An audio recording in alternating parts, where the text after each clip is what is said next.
open it up. We'll go my left to right, your right to left. We'll kick it off with Dan, then we'll go with Nico, and we'll have Andre bring us home before we open it up to questions. Dan, go ahead. Yeah, it's an exciting time to be together here in 2022. And with new seasons, new hope spring eternal. And that's something that's very exciting for us. We're thrilled to bring in Nico and his entire staff. This is sort of a change for us. We've done things in the past where we've been, I think, very insular and continued to promote from within, and that's a great thing. We've had a lot of success doing that. But Nico and his whole staff, they bring a breath of fresh air and some outside ideas. And it's very rare in life that you get the opportunity to hire a national team coach who has league experience, who also has international experience and has intimate familiarity with our player pool. Nico was responsible for scouting a lot of MLS and had a relationship with, I believe, or knew a dozen of our players. And that's just something you hardly ever get when you hire a coach from the outside. So that's been exciting. Andre's been working away diligently on signing players. As you guys saw last week, we had the Mls Super Draft, and I thought it was incredibly successful for us. We addressed 3 positions of needs, and then also with your later picks, we're able to find projects that either will help FC Dallas or help North Texas Soccer Club, and our academy continues to produce great players. And I think this is going to be a very exciting season in MLS, and we have big expectations, but we also recognize this is a process. I was thinking about our season this last year, and 33 points in 34 games obviously is not the standard, and you need to be in a space where you can achieve between 48 and 50 points to get into the playoffs. And so I think we're just going to have to look and build on some of the positives that we had last year, but also at the same time, there's some things that have to be fixed. And a big one for me would be the goal differential, looking at that and spending some time thinking about it. But we're really excited with Nico here and very excited about what Andre has working. And the big news, obviously, in the offseason was the Ricardo Pepe transfer. And obviously a great book of business, and my hat's off to Andre on this, negotiating a deal that really hasn't been seen in MLS for a homegrown. The Alphonso Davies deal was very close, but we're taking those proceeds, and obviously it's a payment system here that most big transfers occur, and so we'll be paid out over 3 years. But we're taking those proceeds and immediately reinvesting them in the product on the field. And we're doing that in a couple different ways. We're going to do it with the cash that we're receiving, so we'll use it for transfers, and we're also going to take the allocation money and put it to work right away. And so, coupling those things together, we're going to do things that are going to improve the FC Dallas roster and give Nico and his staff the group of players that are going to be able to compete. And I'll just say this, it is a process, and we will add players now. We will try to add a player or two in the summer potentially, and then there'll be players that you add next year, and you have to think about how that works. But we have complete faith in what's going on and really excited and energized for this coming season. So thank you. All right, Nico, go ahead, please. Hi, hello, everyone. Thanks for coming, and hello for all the ones that are in the Zoom call. We are very excited for this opening day, opening training, and the players are very excited also. You can see their energy. You sometimes have even to control them in some of the exercises and ask for some calm and some patience in some of the plays. The staff is very excited. As you could see, not all the staff is here yet. Miguel, we hope he's coming at the end of this week. He's just waiting his passport back from the embassy. Javi will have an arrange with the embassy during this week probably, and then he will join us probably next week.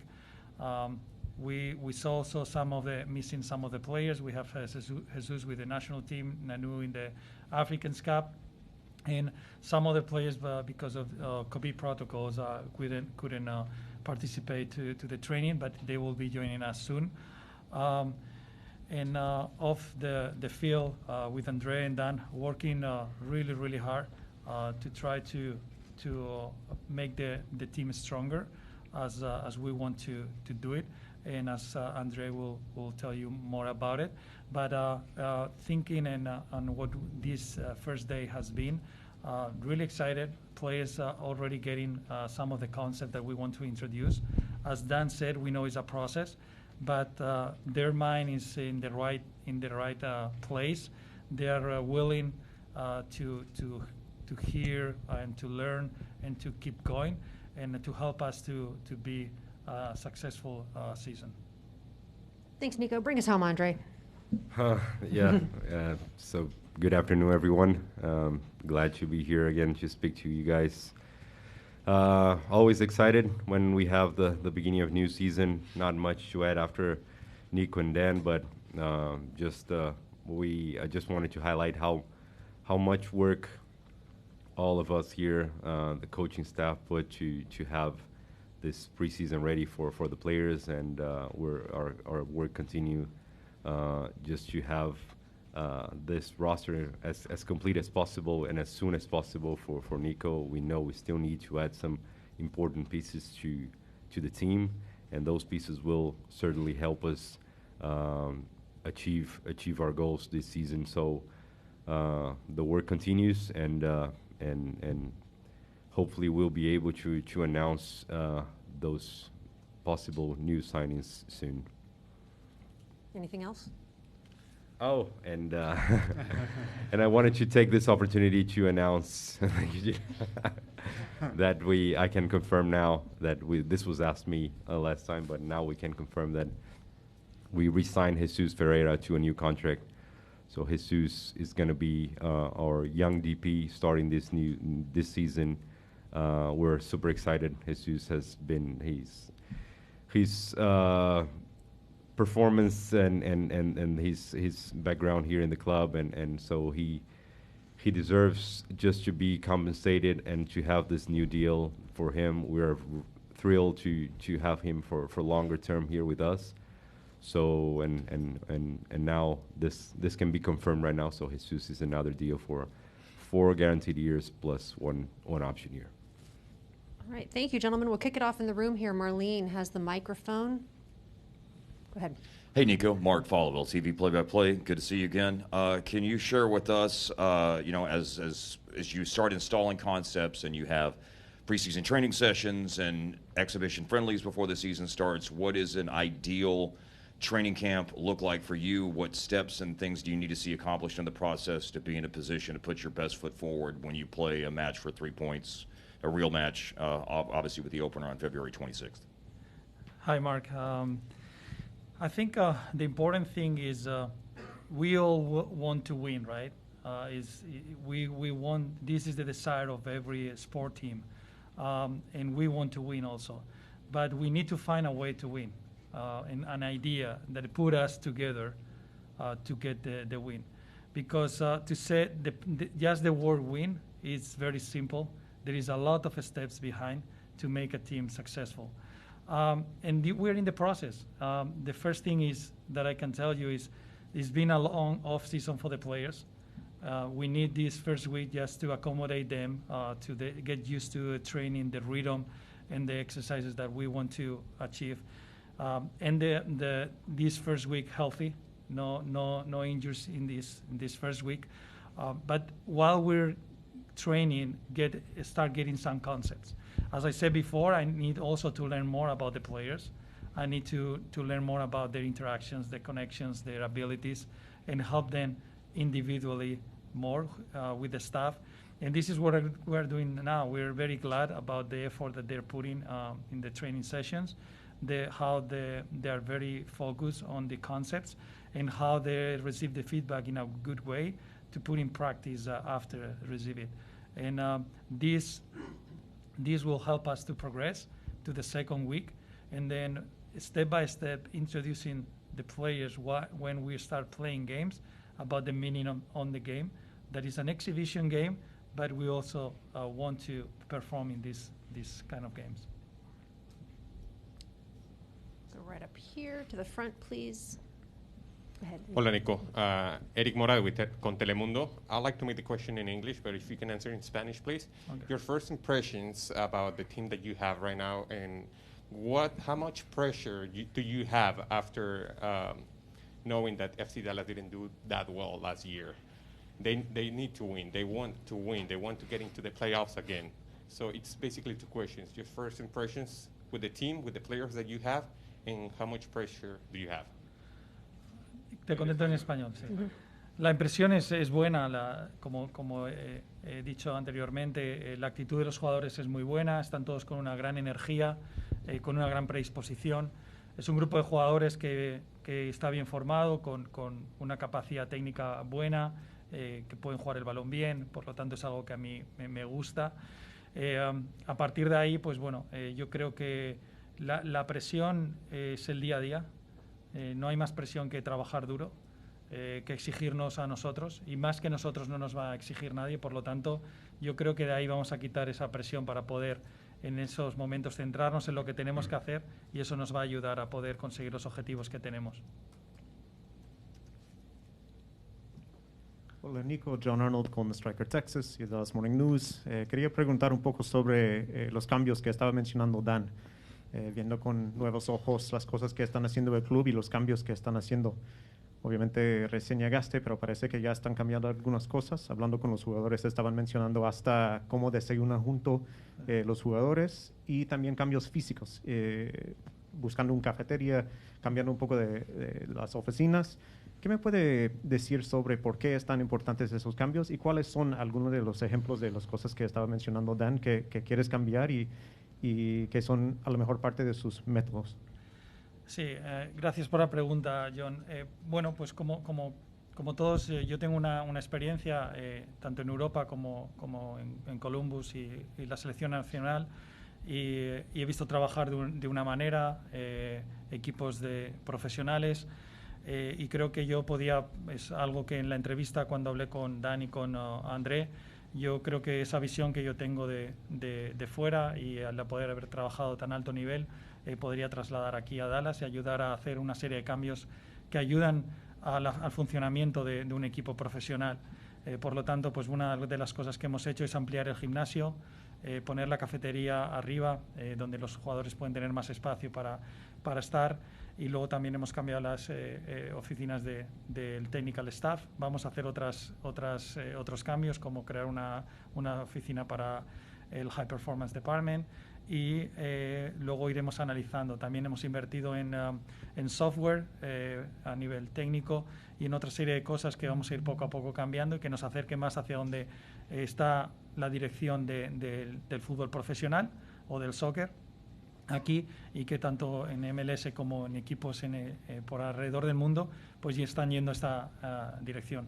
Todos estos cambios yo creo firmemente que nos pueden ayudar y acercar a poder ser un club que opte a ganar cosas en el futuro, y por lo tanto todas estas pequeñas cosas nos van a permitir que tanto los jugadores como el staff pues podamos convivir en un espacio en el que sea muy gratificante el poder ir a trabajar, y a partir de ahí nos ayude a rendir de la mejor manera. Gracias. Y for Andre, I understand there are signings you're hoping to announce, that things are not official yet, but I still have to ask you, there are reports in Argentina about Alan Velasco from Independiente. Have you had discussions about that player with the club or with his representation? I don't like to comment on players that we haven't signed or players that we're in negotiations. But what I can tell you, for any player that is talented as Alan, will always be interested. So we want to bring high-level players. We want to bring players that can really impact our team, can make the difference here. So we'll search for players in that caliber. But there is not much more that I can comment on with that regard. Carlos Nava, de ESPN Internacional. Nico, está hablando obviamente del proceso para tratar de ganar y tratar de ser lo más competitivo posible. ¿Qué tanto se va a seguir priorizando a los jóvenes que vienen de la academia o incluso de algún otro equipo para que sean parte interactiva y real del primer equipo en temporada regular? Bueno, como habéis podido ver en la primera sesión de entrenamiento, tanto Anthony como Slade, que vienen del U19 del equipo han estado entrenando con nosotros. Esa integración va a estar ahí. Yo estoy muy en contacto con Chris Hayden, el Academy Director de FC Dallas. Por lo tanto, ese vínculo va a seguir estando. Es algo que a mí me encanta ver a los jóvenes. Creo que vienen y traen una energía especial y que hacen que todo el mundo esté alerta. Y al final, para mí, no lo determina la edad que uno pueda jugar o no, sino lo que lo determina es lo que uno puede mostrar en el campo. La segunda pregunta en ese aspecto, viendo el roster de hoy del primer día de práctica, solamente vimos a Jimmy y Toño Carrera como porteros, además del muchacho que vino en el draft. ¿Te podría decir que en este momento Toño Carrera es el segundo portero del primer equipo? Bueno, yo creo que todavía estamos trabajando en la confección del roster y la portería es una de las posiciones a completar. Por lo tanto, yo creo que de momento es muy pronto para asegurar eso, pero Antonio está trabajando muy bien y queremos que siga haciéndolo de esa manera. All right, I think we're going back up front here to Eric. Dos preguntas más. Sí. Yeah. Can you hear me? Yes. Dos preguntas más. Una pregunta para Nico, una pregunta para Andre. Nico, ¿qué tipo de equipo vamos a ver? ¿Cuál es tu idea de equipo, de idea de juego al ataque? ¿Vas a priorizar la defensiva, la media? Me gustaría saber qué es lo que vamos a poder esperar de tu equipo en esta temporada.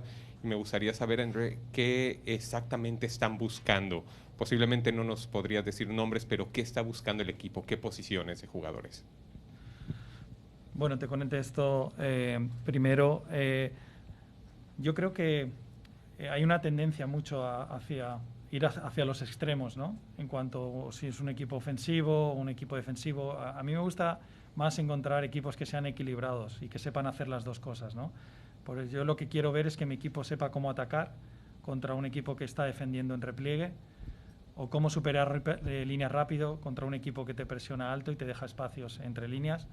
Eso es lo que yo quiero que mis jugadores sepan entender. Por lo tanto, vamos a poder ver diferentes tipos y variedades de ataques, porque lo importante es que el jugador y el equipo entienda qué toca en cada momento.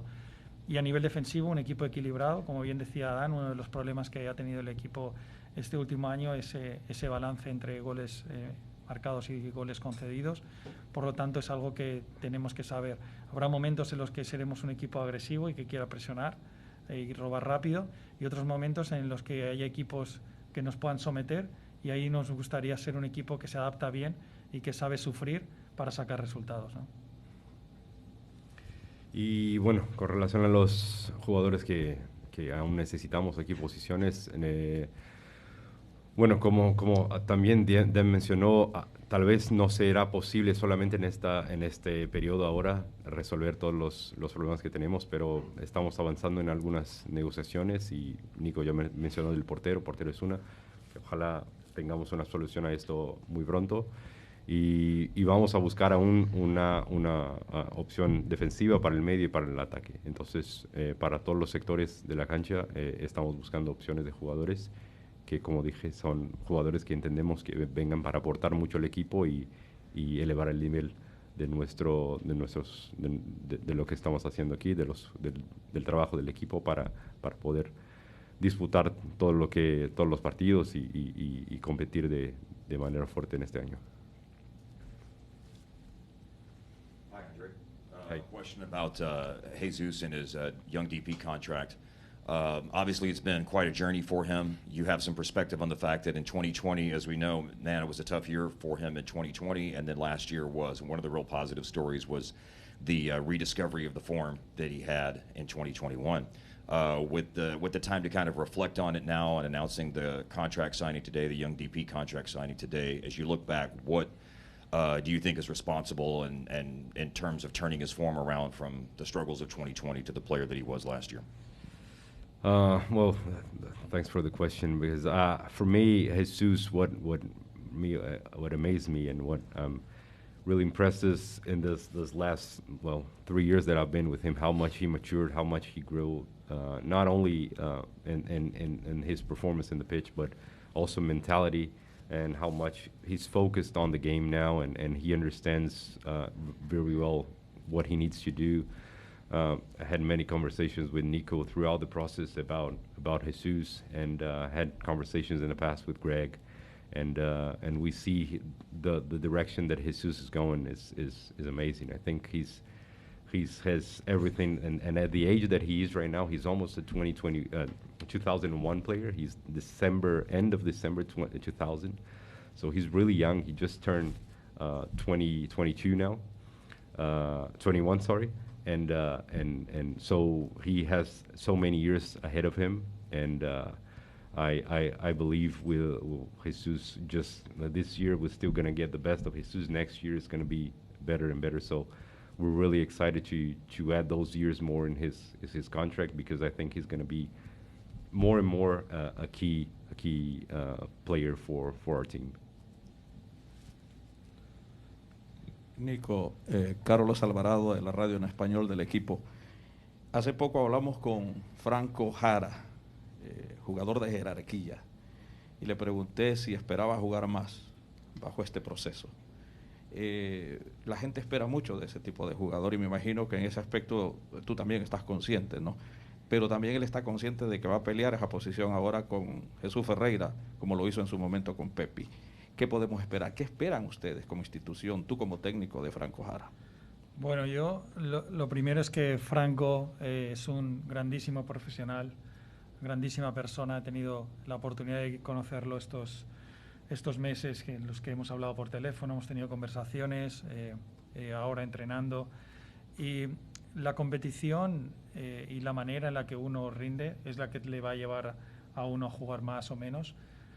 Sabemos lo larga que es la temporada, tenemos una confianza tremenda en los dos nueves que tenemos, y por lo tanto no va a haber motivo de discusión en ese sentido, porque los dos van a aportar muchísimas cosas juntos para este club. Y por lo tanto, en ese sentido, yo creo que ellos van a adoptar una posición muy profesional de competir y de dar lo mejor, y al final pues lo que uno hace en el campo le va a dar la oportunidad de tener esos minutos. Pero al final yo creo que a veces nos olvidamos que tanto el que inicia el partido como el que lo acaba es igual de importante. Entonces muchas veces hemos visto equipos que son capaces de cambiar partidos con las sustituciones que tienen. Y una de las cosas que nosotros queremos mejorar en este roster es tener jugadores que vengan desde la segunda parte para ayudar al equipo y que nos den un salto de calidad. Algo que estamos viendo que ha cambiado muchos equipos.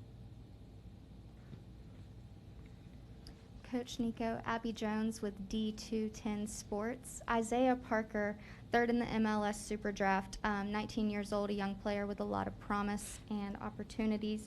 I believe that you've mentioned you see him becoming a versatile player defensively, and I was just wondering, would you be encouraging the transition in his position early on in the season, or would that be a game-by-game evaluation? Isaiah is a very interesting player. When we were looking for him, he caught our eyes really quick to everyone in the staff, in the organization, because as you said, he's very versatile type of player. He's very vertical player, and we like that. We like this verticality. He has a special talent offensively, but he has also a good physicality to be able to play in the different positions. In preseason is a really nice time to try him in a different positions. We have Ryan in that position, Welbeck that is coming from the North Texas, and in that position, and we also can use Isaiah there. I think it's a good time to test him in the different positions and where he can help most the team. But we are very, very excited about him as a player and what he can bring to the team. Hi, gentlemen. Nico with Third Degree. Kind of keeping with the theme of a new season, new year, and even new coaches for both teams. A question to all three of you. Dan, you mentioned a little bit about investments. Just kind of, what are your goals and hopes for the direction of the club this year? And then, Nico, what are you really hoping to accomplish with your new team in this new role? I imagine getting back into the playoffs is one expectation, but a little bit just what you're hoping to build with your team. And then, Andre, just kind of the overall player and roster development for the club in general. You know, for me, it's about putting our staff in a position that they can have success with the players on the field, very simply put. We addressed, positions in the draft that were incredibly important to us. We also are, trying to address some other players that people are asking about from outside markets.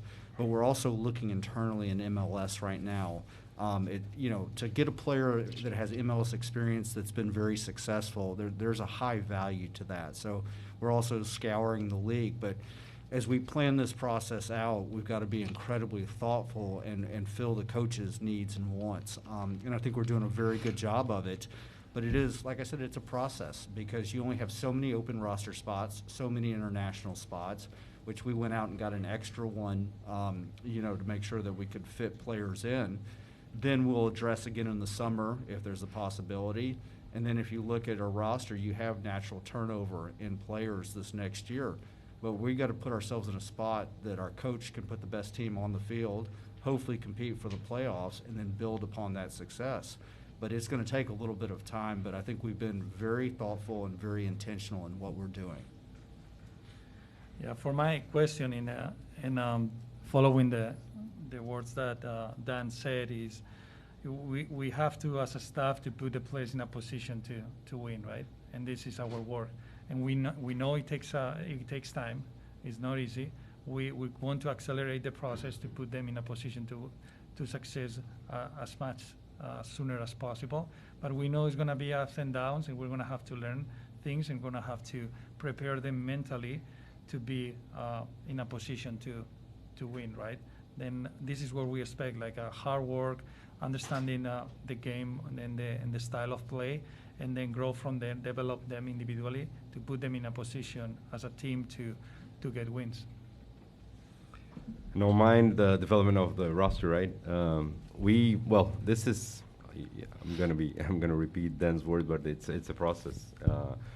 We are constantly open for opportunities, looking for players that, as I mentioned here before, can raise the add value to our team and raise the level of our team. So we've been working with Nico, with our scouts, with the coaching staff, watching players and making sure we get the right ones. We get the right ones for the positions we need. We get the right ones for the profile we need, and the ones that will make our fans excited to watch. So that's what we've been trying to find, and hopefully, as I said, we'll have positive news soon to announce here. Up here to the right, please. Hi guys, Owen Newkirk, also FC Dallas TV play-by-play when Mark can't do it. Kind of a question for both Andre and Nico. I'm curious as to where you see the forward trajectory for Paxton Pomykal, particularly because over the last couple of seasons he's gone from a real breakout young talent to struggling with some pretty serious injuries. He got through relatively healthy most of last season and playing sort of in a position that wasn't considered maybe his natural one, but shows a lot of versatility. Where do you see Paxton going forward, especially with this team this season? Do you see him moving more centrally, playing out wide? And could this be a step up because of he was more healthy after last year's surgery recovery? You want me to answer?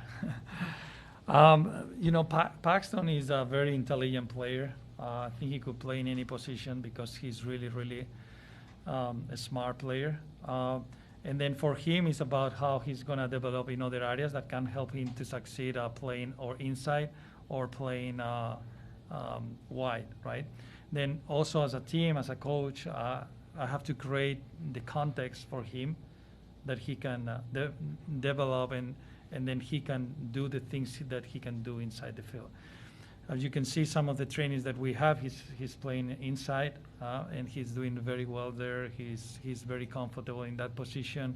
He has a good feet to play, very smart, intelligent, moving in between lines and helping to control the possession. But he also can do this playing wide and coming inside. We'll create the context for him.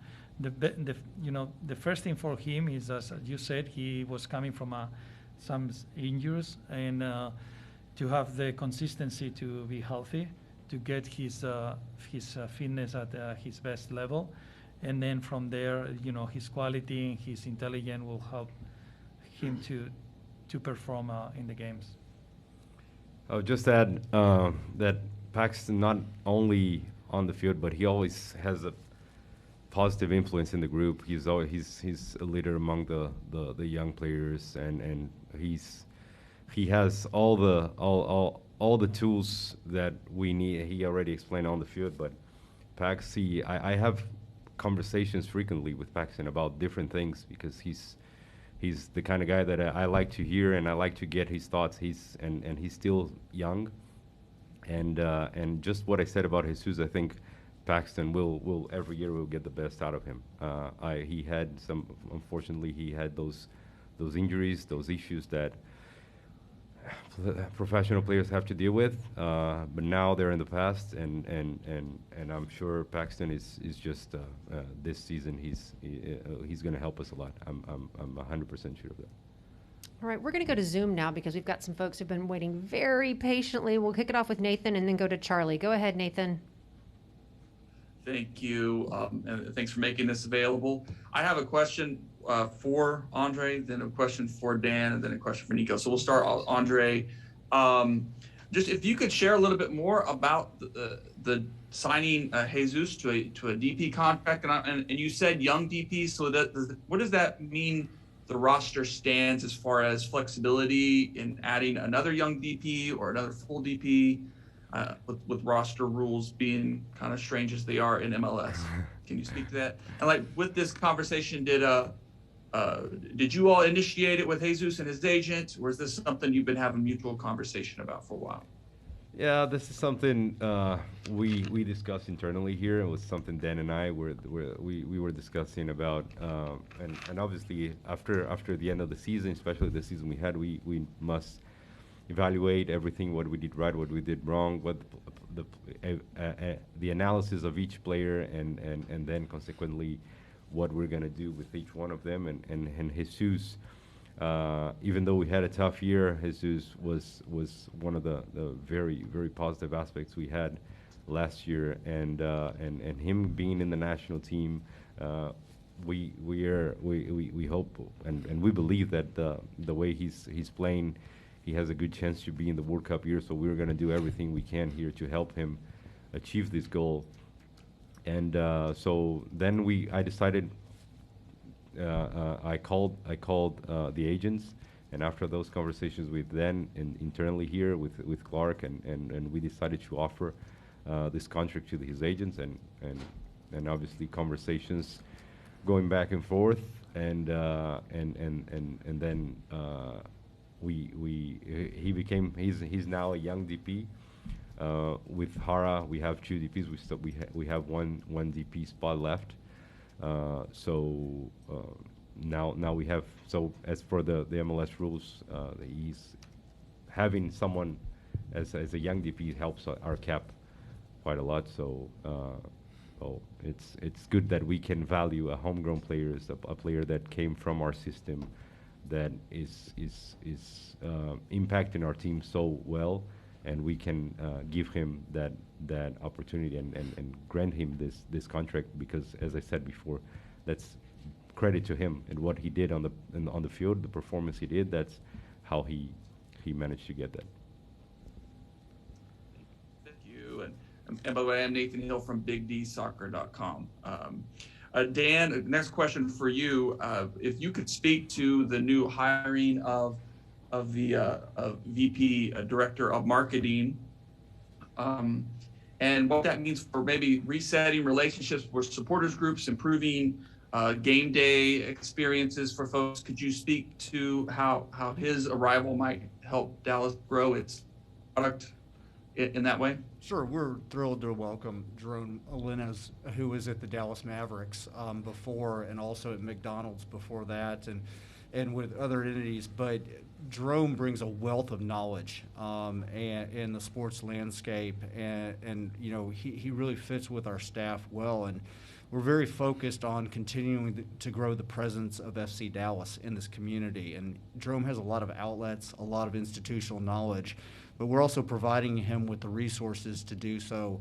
And I also think that he will connect well with our supporters group too.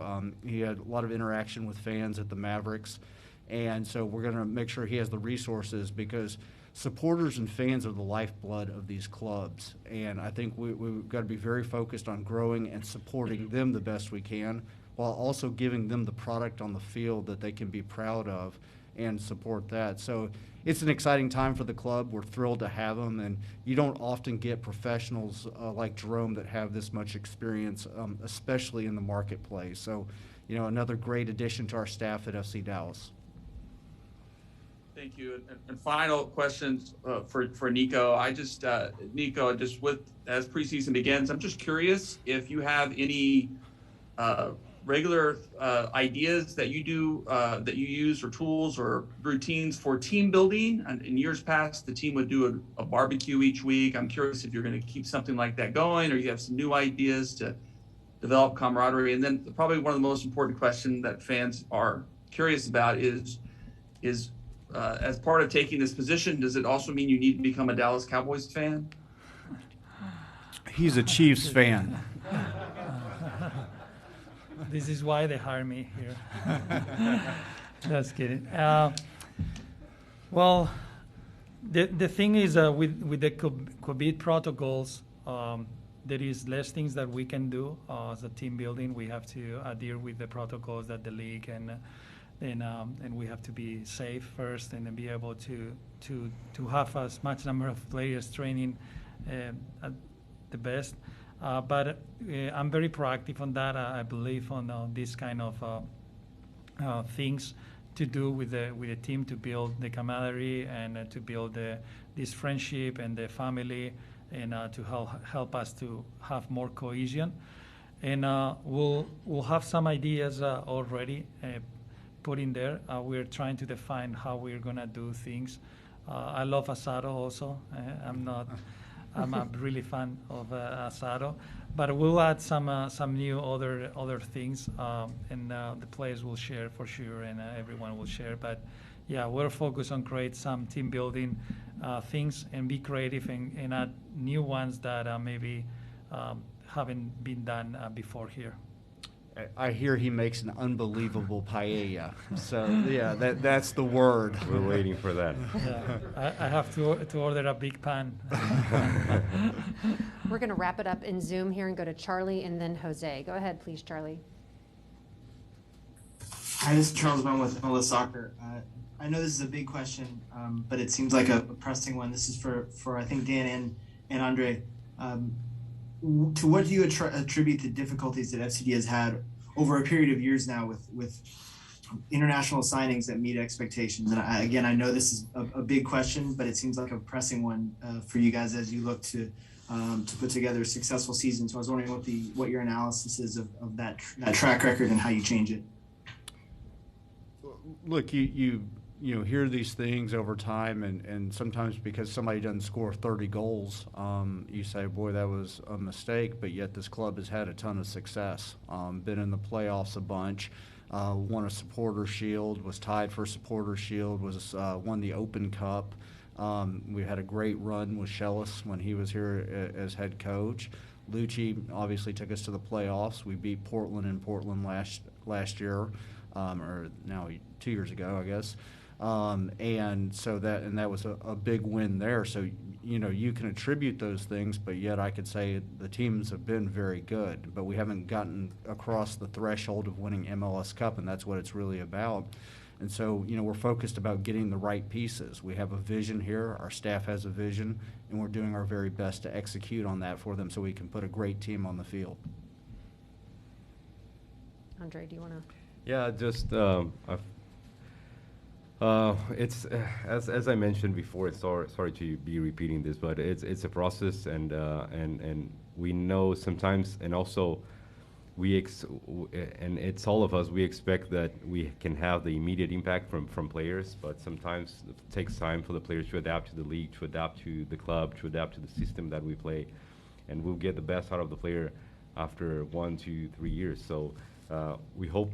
Obviously, we're every time we're working very diligently with our scouting process and to make sure we can have the right players. But it will and I'm sure that now that what we're working, we're gonna bring players that will, as I said a few times here, are gonna have a good impact in the team. But I think I wouldn't make it general that we haven't got it right. But we'll get it right, we'll get it wrong, and that's how the soccer market works, and how that's the transfer market works. You the more effort you put, and sometimes the player might not adapt, might not fit well in the system, and you need to work to make the best to make that to help him fit the system well. One of the things that we are introducing this year is a player care department.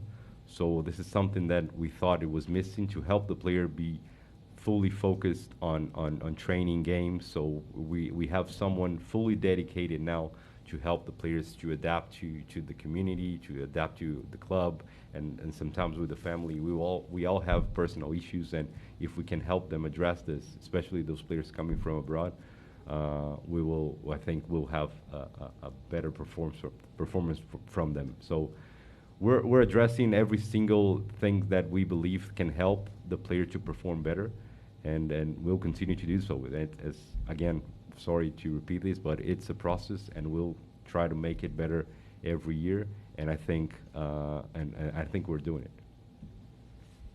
Thank you. Thanks, Charlie. Go ahead, Jose. We'll wrap it up with you. Buenas tardes, José Oliveros, por Amor al Fútbol. Nico, dos preguntas para ti.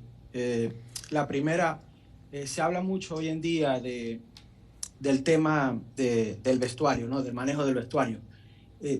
Viendo tu equipo, ¿cómo piensas que puede ser ese manejo de vestuario esta temporada?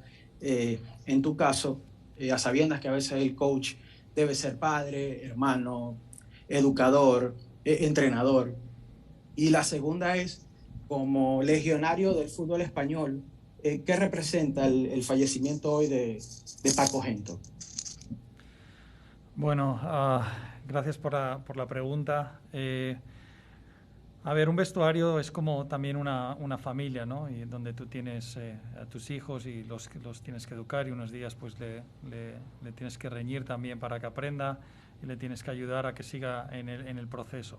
Al final son seres humanos, es explicarle las cosas, el porqué de las cosas, el porqué de las decisiones, y entender que esto es una familia, que a veces pues las decisiones que se tomen no van a ir en el camino que a uno le gusta, pero que lo único que queda es trabajar para cambiar esa situación. Por lo tanto, pues bueno, yo creo mucho en la comunicación, creo que mucho en el porqué de las cosas, y por lo tanto pues mis conversaciones con los jugadores eran muy honestas y directas en ese sentido, y para que ellos puedan entender el porqué de las decisiones, ¿no? Y a partir de ahí pues sean buenos compañeros y ayuden al equipo a conseguir los resultados, que es lo más importante, ¿no? El equipo primero que nada.